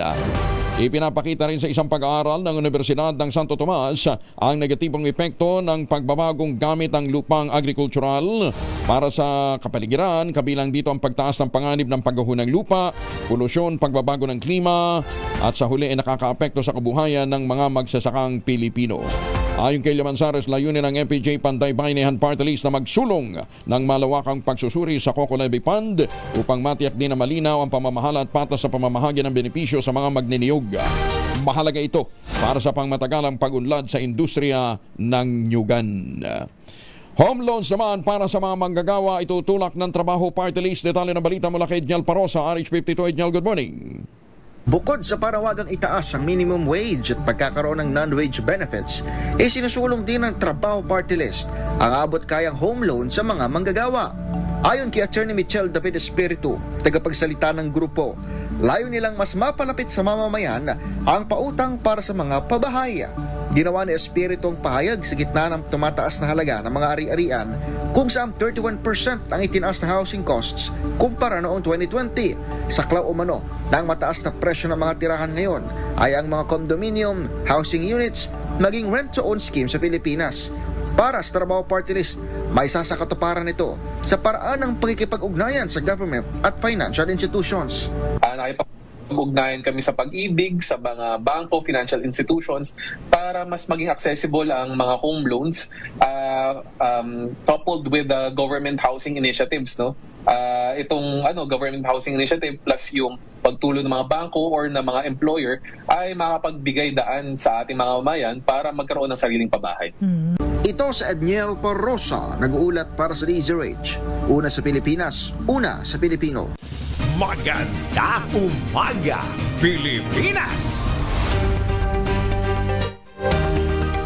Matapos sa mga aresto ang dating Pangulong Digong Duterte kaugnay ng kasong crimes against humanity, sinabi ng isang mababatas na pataring habulin ang iba pang mga kasabuat ng madugong drug war ng kampanya laban sa illegal na droga.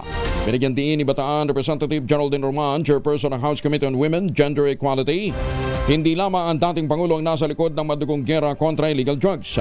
Iginit Roman na bagamat ang pagkakasala ay madalas na ituturing na personal na pananagutan, hindi naman maaaring palagpasin ang responsibilidad ng mga pinunong nagdisenyo at nagpatupad ng marahas na polisiya. Pagpasa ng annual budget ng bansa dapat daw na gawin sa loob ng 6 na taon, ayon naman kay Attorney Levito Baligod. Detalye na balita mula kay Val Gonzalez, RH5. Val, good morning. Good morning, Kuya Angel. Sa halip na kada taon ay panahon na raw para baguhin ang pagpasa ng national budget at gawing kada 6 na taon. Itong panukala ni Attorney Levito Baligod dahil sa mahabang panahon ng nasasayang mula sa paghahanda ng budget proposal ng iba't ibang ahensya hanggang sa pag-aproba ng 2 kapulungan at mapunta sa mesa ng Pangulo. Kung magpasa tayo ng budget na panghabang panahon, I mean for medium term, 6 na taon, makakasigurado tayo na yung inumpisahan na proyekto matatapos. Sabi ni Atty. Baligod, mas makatitiyak pa na matatapos ang lahat ng priority projects ng nakaupong presidente dahil mayroong continuity at sasabay ito sa kanyang 6 na taong termino. Ginawang halimbawa ni Baligod ang ilang mga proyekto gaya ng dredging ng Laguna Lake noong panahon ni dating Pangulong Gloria Macapagal Arroyo na nagastusan na ng pamahalaan pero hindi natuloy dahil sa usaping politika. O yung dredging ng Laguna Lake na nag-umpisa na pero dahil ayaw ng bagong administrasyon yung proyekto na yon ay itinigil nila. At meron pang isang nangyari na isang proyekto hindi itinuloy ng gobyerno, pinagmulta tayo sa international arbitration, so nadoble ang ating gasto. Si Baligod, ang abogadong humawak sa kontrobersyal na 10 billion peso PIDAFI scam na nagpakulong ng 3 senador at sa nakatiit pa ring pork barrel queen na si Janet Lim Napoles. Ako si Val Gonzales, DZRH, una sa Pilipinas, una sa Pilipino. Maraming salamat, Val. Lalaking wanted naman sa kasong acts of lascivious tumakas. Pero huli din ng Valenzuela PNP. Detalye na balita mula kay Edwin Duque, Aris 23. Edwin, good morning. May punta ka, Kuya Angel. Nasa kamay na uli ngayon ng Valenzuela Police sa lalaking wanted sa patas. Si Jesus Junjun de Jesus. Makarang maaresto na sa bahagi ng Bagong 9th Street sa barangay Bagpagin, Valenzuela. Ayon kay Police Colonel Lexon Cayaban, ang nagsanib ang pirsa ng warrant of penasisyon at ng mga tauhan ng Substation 2, Substation 3 at ng 4 at ng 9 para isilbi ang warrant of arrest dito sa suspect. Base sa warrant of arrest na pirmado ni Judge Matthew Altarejos, RTC Plus 172 sa Valenzuela, ang suspect ay may makasong acts of lasciviousness sa ilalim pa rin ng Article 336 of Republic Act 7610 at Republic Act 11648 na may mga kasong kriminal na inisyo. Ito lamang February 26, 2025. Maaari namang makapagsamantalang makalaya suspect kung makapagpiyansa ito ng 180,000 pesos. Arestuan to 3, Edwin Duque nagulat sa DZRH, una sa Pilipinas, una sa Pilipino. Dagan salamat Edwin Duque. Samantala sa iba pang mga balita, nanindigan naman ng Pangulong Bongbong Marcos, ginawa lamang ng gobyerno ang trabaho nito. Walang kinalaman sa politika ang pag-aresto sa dating Pangulong Digong. Ito ang tugon ng Pangulo sa mga taga-suporta ni Mayor Duterte na nananawagan ng people power. Ayon sa Pangulo, hindi niya makita ang lohika ng mga supporter ng dating presidente dahil 2017 pa ang kasong kinakaharap nito noong miyembro pa ang Pilipinas sa ICC. Iginit ng Pangulo, ginawa ang kaso noong hindi pa siya presidente at hindi ito saping politikal dahil hindi naman kandidato sa ngayon ang dating Pangulong Digong. Maganda umaga, Pilipinas! 48 makalipas ang alas 5 na umaga. Pilipinas! Sandali lang, Freddy Pardo. Mamamalengke muna tayo sa Baclaran Market. Nandun si Giselle Ricaporta, RH15. Giselle, good morning. Good morning, Kuya Angel. Mahigit 2 buwan ang nagbebenta ng murang lokal na bigas ang ilang retailer dito sa Baclaran Market sa Parañaque City mula Enero. Meron ng 45 kada kilo ng well-milled na bigas dito sa pamilyan na ang presyo noong dulo ng 2024 nasa 50 hanggang 50 isa-isang kada kilo. May mabibili din dito na 48 pesos kada kilong well-milled na lokal na bigas habang nagkapako naman sa 40 kada kilo ang pinakamura nilang imported. Partikular ang 100% broken na inangkat mula sa Vietnam na noong Enero ay nasa 60 pesos ang kada kilo ang presyuhan. Sinabi ng mga retailer na ito daw yung pinakatinatangkilik ng City dahil kahit 100% broken ang imported ay malambot daw kapag sinaing. Mas mura ang 40 kada kilong imported kumpara sa pinaiiral ng Agriculture Department na 49 pesos kada kilong MSRP umpisa ngayong buwan. Kung noong isang taon kasi sinasabi ng mga retailer na halos piso lang yung natitipid nila mula sa mga importer, ngayon nasa 2 hanggang 3 piso na anila yan kada kilo, sa ilalim naman ng 15% taripa na pinaiiral pa rin ng nasyonal na pamahalaan. Ito si Giselle Ricaport para sa DZRH, una sa Pilipinas, una sa Pilipino. Maraming salamat, Giselle. Oy, matindi daw ang problema ng illegal drugs dyan ho sa Urdaneta, Pangasinan, ha? May karagdagan detalye tayo mula kay Freddy Pajardo. Masantos siya kabasan at sa ating mga kababayan sa Pangasinan, Freddy. Yes, masantos siya kabasan med Kuyang Angel. At totoo dyan talaga namang sa Urdaneta ay medyo kabila. Halos araw-araw na spot report ng police ay may mga nahuhuli silang mga illegal na droga. Kagaya nga nitong isang 44 anyos na batcher, ito isang street level individual. Huli sa bypass operation ng Urdaneta City Police. At ito ay natimbog alas 6 ng umaga sa barangay Kamanang sa syudad. Ang suspect ay kinilala na si Roger Oliveros alias Bok, street level individual, 44 anyos, may live-in partner. Matansero ito at residente ng nasabing lugar. Sa ulat ni OIC Chief of Police Lieutenant Colonel Romel Bagsik ay gamit ng kanyang mga tauhan sa Drug Enforcement Unit ang mark money at isa sa kanila ang nagkunyaring buyer na binentahan ng suspect ng isang plastic sachet na naglalaman ng hinihinalang shabu na ito'y tumitimbang ng humigit kumulang 1 gramo at may street price na 6,800 pesos. Nang magkapalitan na ng pera at droga agad itong inaresto. Nasamsam sa suspect ang markmaning ginamit sa operasyon. Kasong paglabag sa Republic Act 9165 o the Comprehensive Dangerous Drug Act of 2002 ang kinakarap ngayon ng suspect na nasa custodial facility ng Urdaneta City PNP. Ready? Yes, sir. Napalitan na ba yung, di ba suspendido yung mayor at saka vice mayor dyan? Oo. Anyari na? Suspended na. Ang gumaganap ngayon bilang mayor at vice mayor yung first and second councilor. Yung naman pala eh. Hindi namin nabalitaan na nag-take over na sila eh. So nakaupo na. Nakaupo na dahil nagalit itong si DILG secretary natin dahil nung una ito ang kwento nito Kuyang Angel ay nasuspinde, naglabas ang mismong Malacanang na suspension order.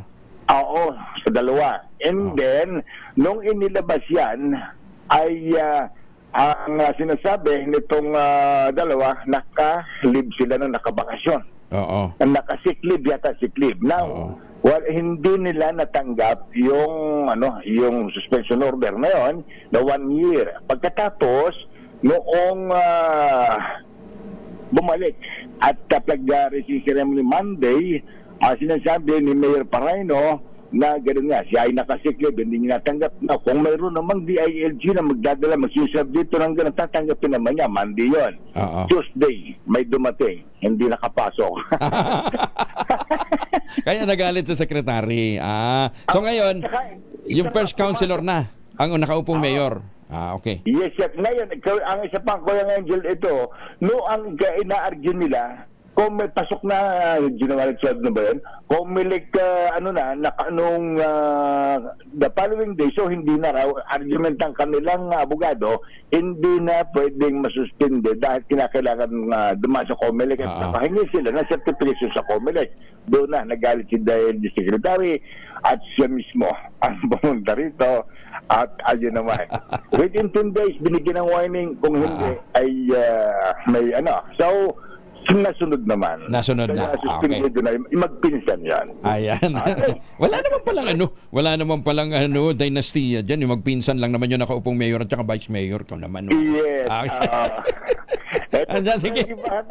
RH30 tag-uulat para sa DCRH sa Pilipinas. Una sa Pilipinas. Maraming salamat, Freddy Fajardo. Magandang umaga, Pilipinas! Hoy, sa mga taga Binangonan, Rizal at mga kalapit na mga bayan, St. Monique Balay, the most prestigious project yan po sa Binangonan, Rizal. Tingnan ho ninyo yung kanilang model ng townhouse na yung Bianca, ha? 2-story townhouse model yan na meron pong balcony at may 2 hanggang 3 bedrooms.